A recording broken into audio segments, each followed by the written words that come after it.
उसने हमारे चुंबन का कोड बदल दिया ताकि वह अपनी जीभ को मेरे मुंह में और अंदर तक डाल सके। मैं उसके चुंबन की तीव्रता से खुद को कराहने से नहीं रोक सका। उसने मेरे सिर को अपने हाथों से पकड़ रखा था और वह मेरे होठों को चूसना जारी रख रहा था। मेरा शरीर गर्म हो गया था और मेरे पेट के निचले हिस्से में एक असहनीय दर्द था जो पूरा होने के लिए तरस रहा था। मैं बदले में यह चुंबन लूंगा, इसलिए बेझिझक पैसे ले लो, उसने हमारे गर्म चुंबन को समाप्त करने के बाद कहा। लेकिन मेरा चुंबन बिक्री के लिए नहीं है, मैंने जोर से विरोध किया। मुझे किस करने में मजा आया तो तुमने पैसे कमाए हैं। बढ़िया काम है, उसने मुझे देखकर मोहक मुस्कान देते हुए कहा। रुको, मैंने उसे पीछे से पुकारा। मैं अपना पैसा वापस नहीं लूंगा। अगर तुम्हें इसकी जरूरत नहीं है तो तुम इसे जला सकते हो। उस आदमी ने मेरी तरफ देखे बिना जवाब दिया। वह आदमी कभी भी धीमा नहीं हुआ क्योंकि उसके लंबे कदम उसे मुझसे और दूर ले गए। मैं गलत था। मुझे एहसास हुआ कि वह जितना मैंने शुरू में उसे श्रेय दिया था उससे कहीं अधिक लंबा था और करीब से देखने पर वह बहुत अच्छा दिखता था। मेरा शरीर अभी भी उसके शरीर की गर्मी महसूस कर सकता था जहां उसकी बाहें मुझे गले लगा रही थी और जहां उसका शरीर मुझे छू रहा था। अजीब बात है, मेरा दिल बहुत तेजी से धड़क रहा था और मुझे ठीक से सोचने में मुश्किल हो रही थी।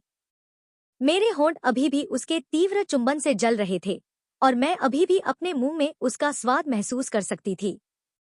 मैं पार्क में सबसे नजदीकी बेंच पर बैठ गया और अपनी सांसों को संभालने और अपने दिमाग को साफ करने की कोशिश करने लगा। उस अजनबी और मेरे बीच जो कुछ हुआ उसने मुझे उलझन में डाल दिया और मेरा दिमाग अब पूरी तरह से खराब हो चुका है। मैं बैठ गया और अपने हाथ में नकदी की मोटी गड्डी को देखा। अब मुझे इसके साथ क्या करना चाहिए? क्या मुझे इसे लेकर पुलिस के पास जाना चाहिए?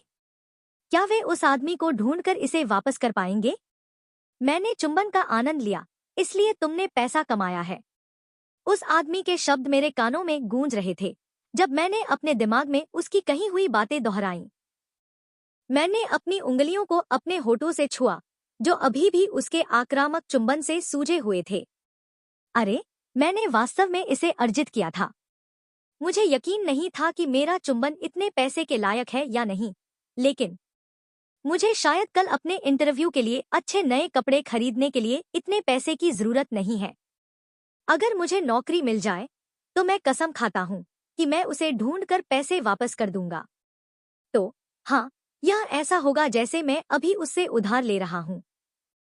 मैं नौकरी तो पा ही लूंगा, चाहे कुछ भी हो जाए, और अगर नए कपड़े खरीदने से मेरी नौकरी की संभावना थोड़ी सी भी बढ़ जाती है तो मैं नए कपड़े खरीदूंगा।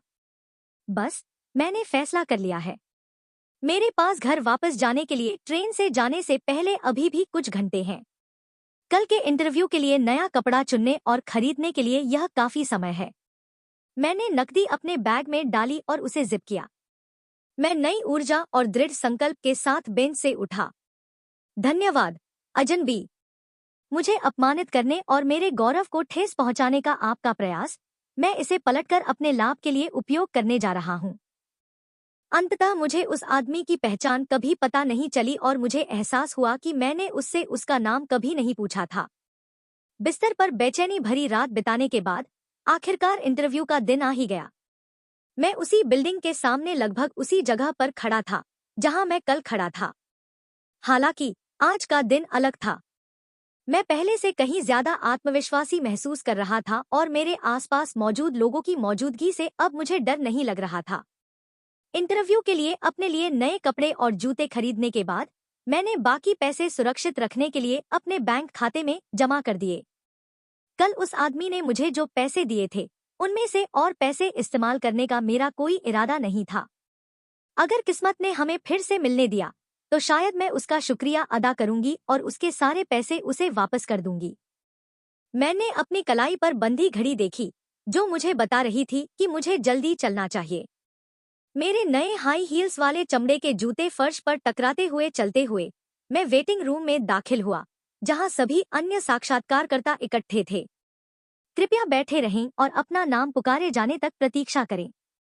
आप कमरे में लगे मॉनिटर पर अपना साक्षात्कार कक्ष और निर्धारित समय देख सकते हैं, सुविधाकर्ता ने माइक्रोफोन के माध्यम से बार बार घोषणा की। मैं बैठ गया और अपने हाथ में फोन लेकर बेचैनी से अपना नाम पुकारे जाने का इंतजार करने लगा। कल रात मैं ज्यादा सो नहीं पाया था, इसलिए मैंने अपने इंटरव्यू के दौरान दिए जाने वाले जवाबों के बारे में काफी सोचा। हालांकि मुझे पूरी तरह से पता नहीं था कि मुझसे क्या सवाल पूछे जाएंगे, लेकिन मैं कुछ सवालों का अंदाजा लगा सकता था। यह कंपनी प्रेरणा और प्रोत्साहन को महत्व देती है। यहाँ साक्षात्कार के लिए आने वाला हर व्यक्ति यह बात जानता है, अगर उसने कंपनी का मिशन स्टेटमेंट पढ़ा है। इसके आधार पर मुझे विश्वास था कि कंपनी में शामिल होने के लिए मेरी प्रेरणा या प्रेरणा के बारे में कुछ सवाल जरूर पूछे जाएंगे।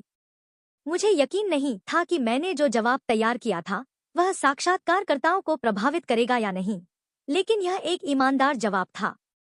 मैं इस कमरे में बैठे अन्य उम्मीदवारों के बारे में नहीं जानता, लेकिन मेरे पास एक बहुत ही व्यक्तिगत कारण था कि मैं इस कंपनी में क्यों शामिल होना चाहता था। जबकि अन्य उम्मीदवार इसकी प्रतिष्ठा, उच्च वेतन या उद्योग में इसके नेतृत्व की स्थिति के कारण इस कंपनी में शामिल होना चाहते हैं। हालांकि मेरे लिए, मैं बस इस कंपनी में शामिल होना चाहता था क्योंकि मेरा मानना था कि इस कंपनी ने मेरी सबसे कठिन जरूरत के समय में मुझे बचाया था। Miss Kareena Miller. मैं अचानक अपने विचारों से बाहर आ गया जब मैंने सभागार की दीवार पर लगे स्पीकर से अपना नाम पुकारा जाना सुना।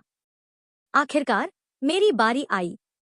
मैंने जल्दी से अपना बैग उठाया और सभागार से बाहर निकल रहे अन्य उम्मीदवारों के पीछे चल दिया। मैं गलियारे से होते हुए चला गया और मेरे साक्षात्कार का स्थान ढूंढना मुश्किल नहीं था। मैं कमरे के सामने खड़ा हो गया और यह जांचने के लिए कि यह सही कमरा नंबर है या नहीं। फिर मैंने धीरे से लेकिन दृढ़ता से कुछ बार दरवाजा खटखटाया। अंदर आइए, कमरे के अंदर से एक आवाज ने मुझे पुकारा। धीरे से मैंने दरवाजा खोला और कमरे में दाखिल हुआ। कमरा मेरी अपेक्षा से कहीं ज्यादा बड़ा था और ऐसा लग रहा था कि यह किसी तरह का मीटिंग रूम है जिसमें एक लंबी मेज लगी हुई है। मेज के दूसरी तरफ 3 लोग बैठे थे, 2 पुरुष और 1 महिला। जब मैंने साक्षात्कारकर्ता पैनल के बीच में बैठे आदमी का चेहरा देखा तो मेरा पूरा शरीर स्तब्ध रह गया। मेरी आंखें चौड़ी हो गईं और मेरा मुंह आश्चर्य से खुला रह गया। वह आदमी यहाँ क्या कर रहा है?